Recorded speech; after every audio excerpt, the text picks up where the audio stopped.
नमस्कार दोस्तों, बहुत बहुत स्वागत है आपका नॉलेज विला के ऑफिशियल यूट्यूब चैनल में। दोस्तों, ये आपका 29 अप्रैल का दैनिक करंट अफेयर्स है और इसमें हम लोग बात करें कि मध्य प्रदेश और भारत की समसामयिकी से संबंधित बहुत ही महत्वपूर्ण प्रश्नों के बारे में हम लोग यहाँ पर बात करने जा रहे हैं। दोस्तों, यहाँ पर कुछ अच्छी घटनाएं इस बार घटित हुई हैं, तो क्योंकि ये प्रश्न जो हैं इनमें बहुत सारा कंटेंट हमने यहाँ पर रखा है जो कि आपकी परीक्षा के लिहाज से बहुत ही ज़्यादा महत्वपूर्ण है, तो इसको थोड़ा सा समझने की कोशिश करते हैं।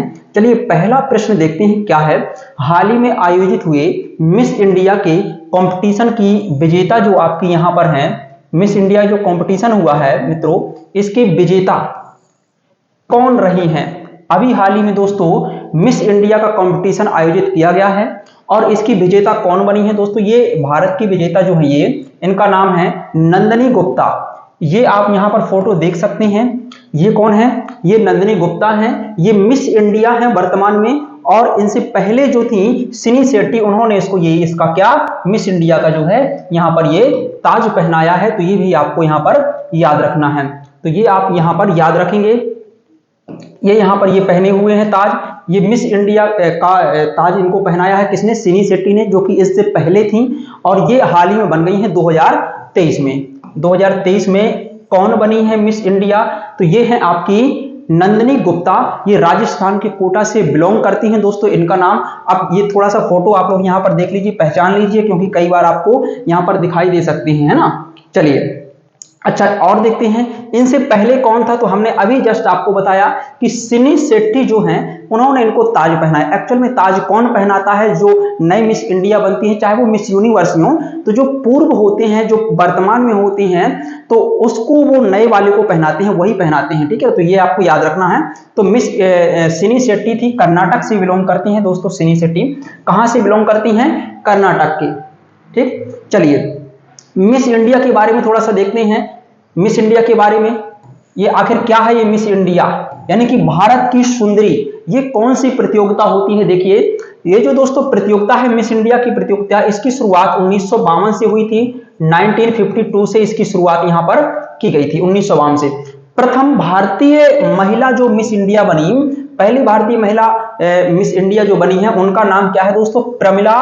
प्रमिला नाम है उनको, और उनको कहते थे एस्थर विक्टोरिया भी इनको कहते थे। तो एस्थर विक्टोरिया आप कहें या फिर आप प्रमिला कहें, ये प्रथम भारतीय महिला है मित्रों। प्रथम भारतीय महिला है कौन? मिस इंडिया की बात कर रहे हैं हम लोग। तो इनका भी नाम, मिस इंडिया की शुरुआत 1952 से हुई थी। ये भी दोस्तों आपको यहां पर याद रखना है। अच्छा, मिस इंडिया के अलावा आपको देखना है मिस वर्ल्ड के बारे में। मिस वर्ल्ड कौन है? तो वर्तमान में देखिए, मिस वर्ल्ड के बारे में देखिए, वर्तमान मिस वर्ल्ड कौन है दोस्तों? Carolina Bielawska. ये पोलैंड से बिलोंग करती हैं, पोलैंड कंट्री की हैं। ये वर्तमान में कौन है? मिस वर्ल्ड है आपके, है ना। और प्रथम भारतीय मिस वर्ल्ड के बारे में अगर हम आपको यहाँ पर बताएं, प्रथम भारतीय मिस वर्ल्ड, तो रीता फारिया है ये भारत की। 1966 में दोस्तों बनी थी रीता फारिया मिस वर्ल्ड। 1966 में रीता फारिया पहली मिस वर्ल्ड बनी थी भारत की। तो ये भी आपको यहाँ पर याद रखना है। अच्छा, पूर्व भारतीय, अगर हम और भी मिस वर्ल्ड के बारे में देखें कि अभी तक कौन कौन से भारतीय महिलाएं हैं जो कि विश्व सुंदरी बन चुकी हैं, तो यहां पर देखिए मानसी छिल्लर। मानसी छिल्लर का नाम आप जानते हैं, ये 2017 में क्या बनी थी? मिस वर्ल्ड बनी थी, ये भारत की हैं।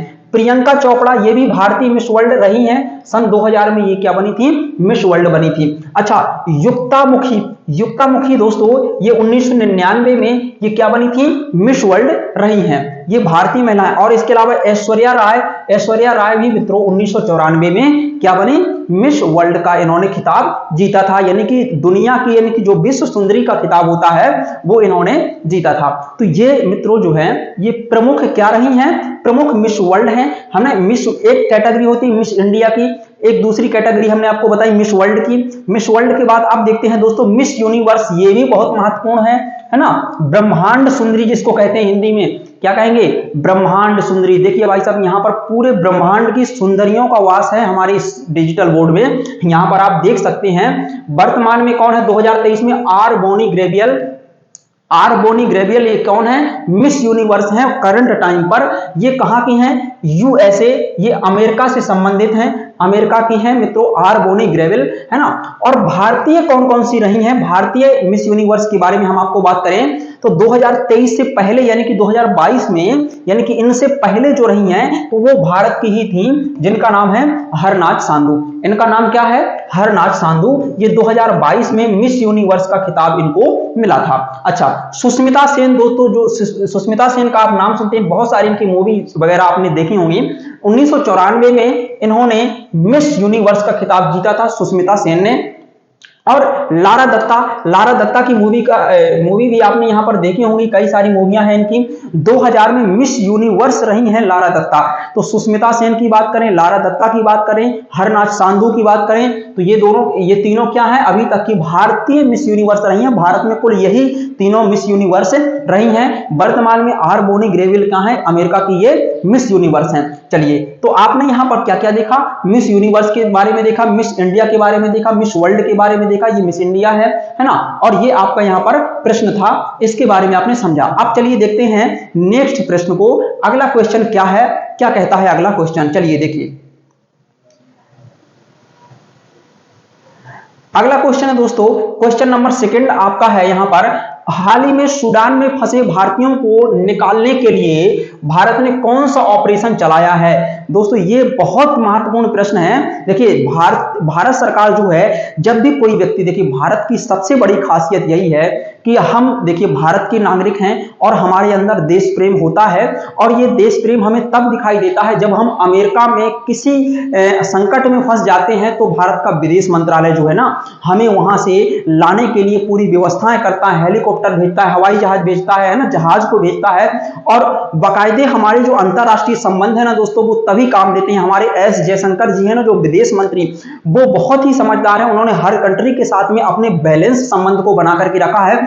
चाहे हम यूक्रेन में हमारे भारतीय फंसे रहे हों, चाहे सूडान में फंसे हैं, है ना, इसके अलावा अफगानिस्तान में फंसे रहे भारतीयों के ऊपर कोई भी हाथ नहीं उठाता है। ये हमारी दुनिया में छवि है। और इस छवि को वर्तमान सरकार की हम इस बारे में तारीफ करना चाहेंगे कि जो हमारे विदेश मंत्री हैं, इनके नेतृत्व में वर्तमान सरकार ने अपने जो विदेश संबंध है उनको बहुत ही बेहतर बनाने की कोशिश की है यहां पर।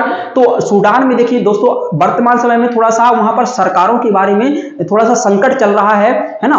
तो वहां की जो आर्मी है उससे वहां की पैरामिलिट्री फोर्स, दोनों की आपस में लड़ाई हो गई। इसके बारे में हम थोड़ा सा आपको बताने वाले हैं, है ना। आर्मी और पैरामिलिट्री फोर्स के बीच में यहां पर टकराव हुआ है और दोनों आपस में लड़ रहे हैं। और इनकी आपस की लड़ाई में जो अन्य नागरिक हैं, जो आम जनता है, उनको भी नुकसान हो रहा है, वो भी मारे जा रहे हैं इनके साथ साथ में। तो कुछ भारतीय भी वहां पर निवास करते हैं। तो ऐसे में भारतीय व्यक्ति भारत में लौटना चाहते हैं, क्योंकि यहीं पर तो दोस्तों देश प्रेम काम आता है कि जब किसी देश में हमें संकट होता है तो हमारी मातृभूमि हमें बुलाती है। यही दोस्तों भारत की विशेषता है कि हम भारतीयों को ऐसे कहीं पर भी नहीं छोड़ सकते। हमारे बहुत सारे करोड़ों की संख्या में भारतीय अदर कंट्री में निवास करते हैं, काम करते हैं, धंधा करते हैं, कुछ भी तरह से अपना काम चलाते हैं। तो हम जितने भी हमारी जो भारत की सरकारें हैं, चाहे वर्तमान सरकार हो, पूर्व सरकार हो, सभी ने भारतीयों की हमेशा हेल्प की है। कौन सा ऑपरेशन चलाया है सूडान से वर्तमान में निकालने के लिए? तो ऑपरेशन कावेरी। क्या, कौन सा ऑपरेशन कावेरी नाम से यहां पर ऑपरेशन चलाया गया है। एग्जाम में पूछा जा सकता है, बहुत ही महत्वपूर्ण प्रश्न है। अच्छा, ऑपरेशन कावेरी में भारतीयों को जो है दोस्तों वहां से निकाला जाएगा, भारतीयों को सूडान से निकाला जाएगा। और आप अब यहां पर देखिए सूडान का नक्शा देखिए, आईएनएस सुमेधा, ये जहाज भेजा है पानी वाला आईएनएस सुमेधा, है ना। और इसके अलावा C-130 वायुयान भारत ने भेजा है, ताकि इनमें जो भारतीय नागरिक वहां पर फंसे हुए हैं उनको भारत में लाया जा सके। आपस में इनकी जो लड़ाई हो रही है, इनकी लड़ाई में भारतीयों को कोई नुकसान ना पहुंचे। यहां पर दोस्तों 72 घंटे के लिए, देखिए यहां पर हंसी भी आएगी थोड़ा सा आपको कि 72 घंटे के लिए इन्होंने युद्ध विराम कर दिया है। 72 घंटे के लिए इन्होंने क्या किया है? युद्ध विराम कर दिया कि भैया जिसे जहां जाना है वो आप अपने जगह पर पहुंच जाइए, उसके बाद हम लड़ाई करेंगे। कितनी शांतिपूर्वक लड़ाई दिख रही है कि दोस्तों यहां पर इन्होंने 72 घंटे के लिए कह दिया कि भाई आप लोग जिसको जिसको भागना है भाग लो, अब इसके बाद हम लड़ाई करेंगे। देखिए कह के लड़ रहे हैं, ये बड़ी गजब की बात है, यहां पर समझने वाली बात है। देखिए, तो सूडान संकट में जो भारतीय फंसे हैं उनको लाने के लिए भारत सरकार ने आईएनएस सुमेधा भेजा है और 130 वायुयान यहां पर भेजा गया है। अच्छा, थोड़ा सा मैप में हम लोग सूडान को देखने की कोशिश करते हैं। देखिए, ये आप लोगों के सामने ये है क्या? सूडान का मैप। थोड़ा सा इसको छोटा करते हैं। हाँ, देखिए ये सूडान का यहां पर मैप है। ये है अफ्रीका महाद्वीप दोस्तों। अफ्रीका महाद्वीप में यहां पर देखेंगे अगर हम, तो यहां पर ये सूडान को शायद यहां पर शामिल करते हुए यहां पर क्या है, सहारा रेगिस्तान दोस्तों यहां पर फैला हुआ है। लगभग 12 कंट्री में अफ्रीका महाद्वीप के सहारा मरुस्थल फैला है दोस्तों। अफ्रीका एक गरीब देश है, यहां पर छोटी मोटी लड़ाई, शिक्षा का स्तर देखा जाए अगर, एजुकेशन का लेवल तो बहुत कम है। तो ये है दोस्तों सूडान, है ना। सूडान की राजधानी क्या है दोस्तों, इसकी राजधानी है खार्तूम।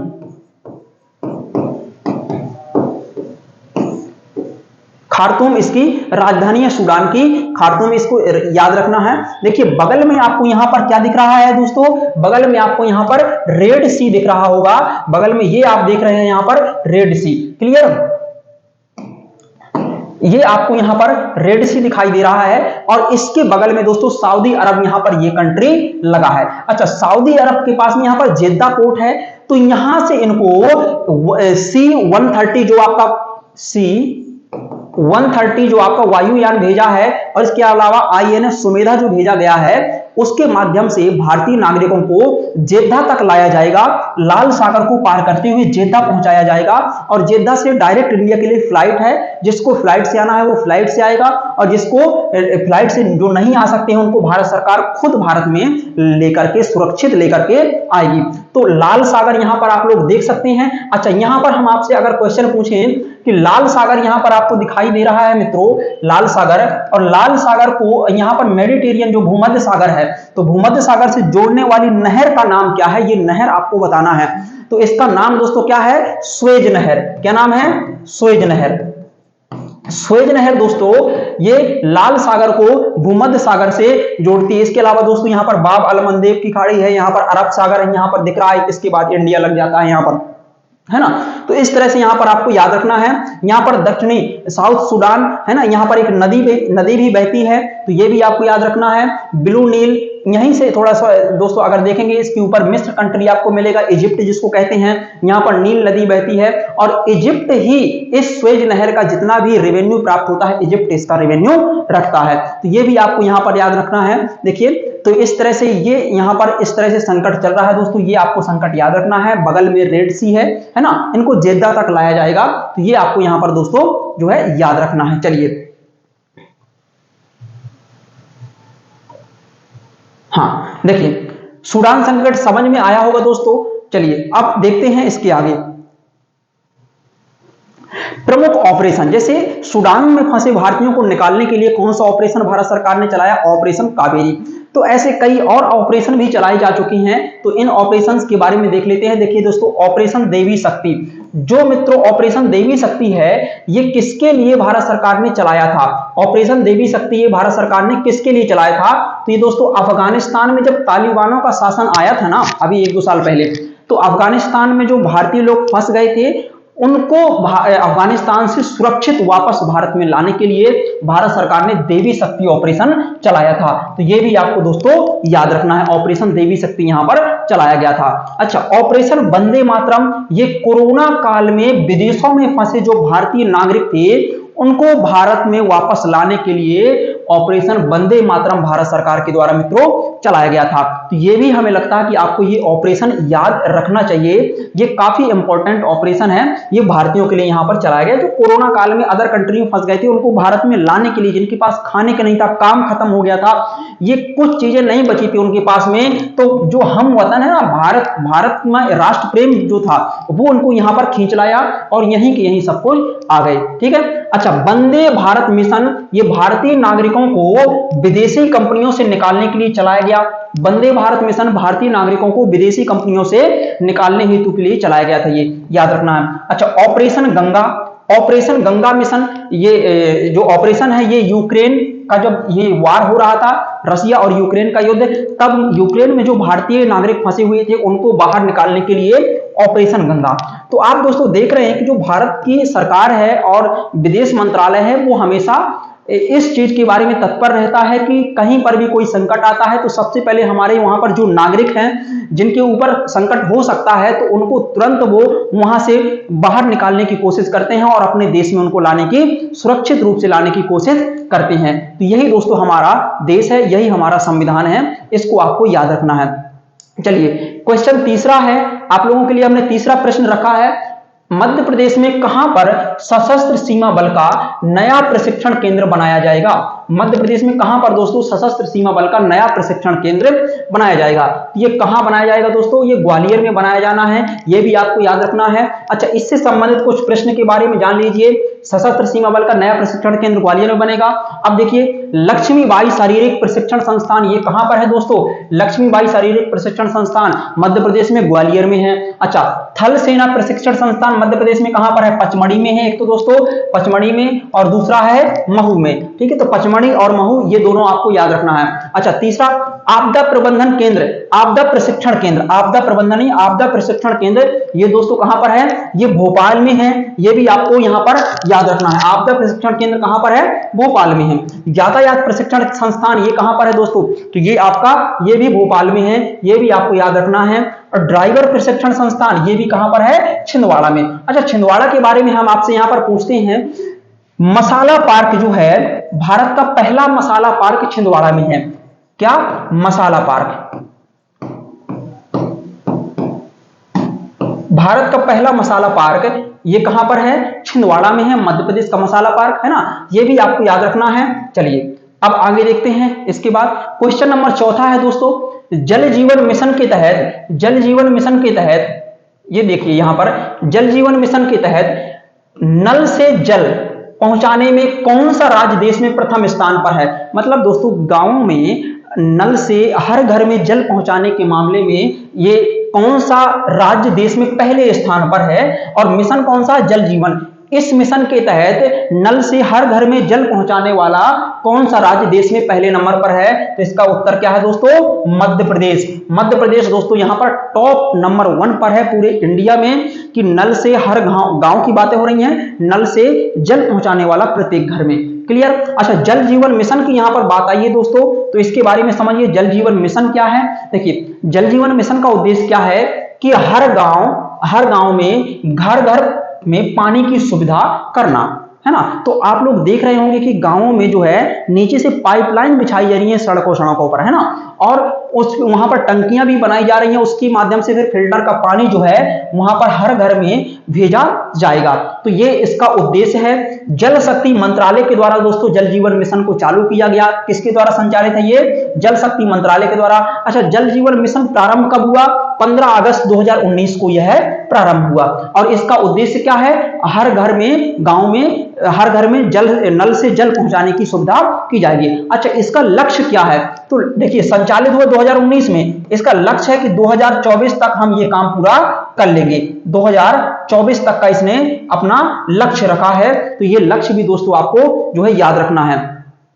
अच्छा, हर घर जल वाला भारत का प्रथम जिला कौन सा है? हर घर जल वाला भारत का प्रथम जिला कौन सा है? तो देखिए, इस जिले का नाम है बुरहानपुर। हर घर जल वाला भारत का प्रथम जिला कौन सा है मित्रों? तो हर घर जल वाला भारत का प्रथम जिला बुरहानपुर है। ये भी आपको यहां पर याद रखना है। अगर हम आपसे पूछ दें कि हर घर जल वाला भारत का पहला राज्य कौन सा है? जिला तो बुरहानपुर है मध्य प्रदेश का, और पहला अगर राज्य की कैटेगरी में पूछा जाए, राज्य की कैटेगरी में, तो आप राज्य में बताएंगे, यहां पर राज्य की कैटेगरी में बताएंगे, राज्य है आपका गोवा। कौन सा राज्य है यहां पर दोस्तों? गोवा। गोवा राज्य है, हर घर जल वाला पहला राज्य गोवा है। और जिला पूछा जाए तो भारत का कौन सा है? बुरहानपुर, ये मध्य प्रदेश का है। जल संरक्षण अधिनियम कब का है दोस्तों? जल संरक्षण अधिनियम कब बना था? 1974 में। डेट याद रखनी है, 1974 में जल संरक्षण अधिनियम बना था। वन संरक्षण अधिनियम कब का है दोस्तों? तो वन संरक्षण अधिनियम है आपका 1980 का। ठीक, वन संरक्षण अधिनियम कब का है? 1980 का। जैव विविधता संरक्षण अधिनियम कब का है दोस्तों?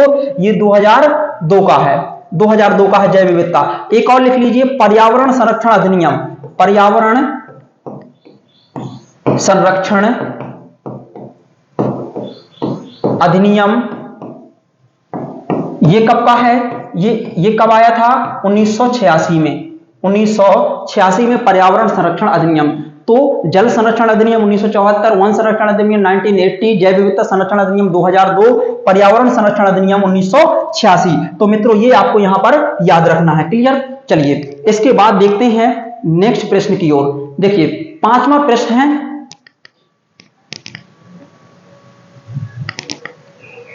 पांचवा प्रश्न देखिए दोस्तों, पांचवा प्रश्न आपका, द हेरिटेज फाउंडेशन, एक फाउंडेशन है दोस्तों, उसका नाम क्या है? The heritage. The heritage foundation के 29वें आर्थिक स्वतंत्रता सूचकांक 2023 में भारत को कौन सा स्थान प्राप्त हुआ है? द हेरिटेज फाउंडेशन के 29वें आर्थिक स्वतंत्रता सूचकांक 2023 में भारत को कौन सा स्थान प्राप्त हुआ है? तो एक फाउंडेशन का नाम क्या है मित्रों? FOUNDATION। यहां पर फाउंडेशन हमने लिखा है, समझ लेना आराम से आप। ये कहां का फाउंडेशन है? ये संस्था कहां की? हेरिटेज फाउंडेशन, ये यूएसए की संस्था है। और ये क्या काम करती है हेरिटेज फाउंडेशन? तो आर्थिक रूप से स्वतंत्र देशों की एक सूची जारी करती है, एक सूचकांक जारी करती है। तो इसी ने आर्थिक रूप से स्वतंत्र देशों की एक जो सूची जारी की है 2023 में, तो भारत को कौन सा स्थान प्राप्त हुआ है? क्वेश्चन का मतलब अब आपको समझ में आया होगा। तो देखिए भारत को जो स्थान दोस्तों प्राप्त हुआ है, तो यहां पर भारत का स्थान है 131वां, ये याद रखना है। यहां पर उत्तर यहां पर लिखा नहीं है आप लोगों के लिए, 131वां स्थान भारत को प्राप्त हुआ है। अच्छा, कितने देशों में से 131वां स्थान प्राप्त हुआ है? तो ये 131वां स्थान प्राप्त हुआ दोस्तों 184 देशों में से। भारत को 131वां स्थान प्राप्त हुआ है कितने देशों में से? 184 देशों में से। याद रखना है, फर्स्ट स्थान पर सिंगापुर रहा है, सेकंड स्थान पर स्विट्जरलैंड रहा है। ये आपको यहां पर याद रखने हैं। क्लियर? चलिए देखते हैं संभावित प्रश्न, इससे देख लीजिए, इससे और भी संभावित प्रश्न इसी के टाइप से जो मिलते जुलते हैं। सैन्य व्यय में सिप्री की रिपोर्ट। अच्छा, सिप्री के बारे में हमने आपको पहले की क्लास में बताया। सिप्री का फुल फॉर्म क्या होता है दोस्तों?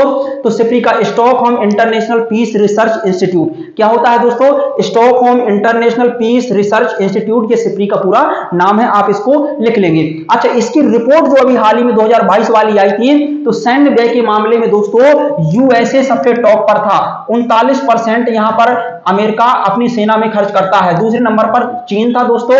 दूसरे नंबर पर कौन सा देश रहा है? चीन।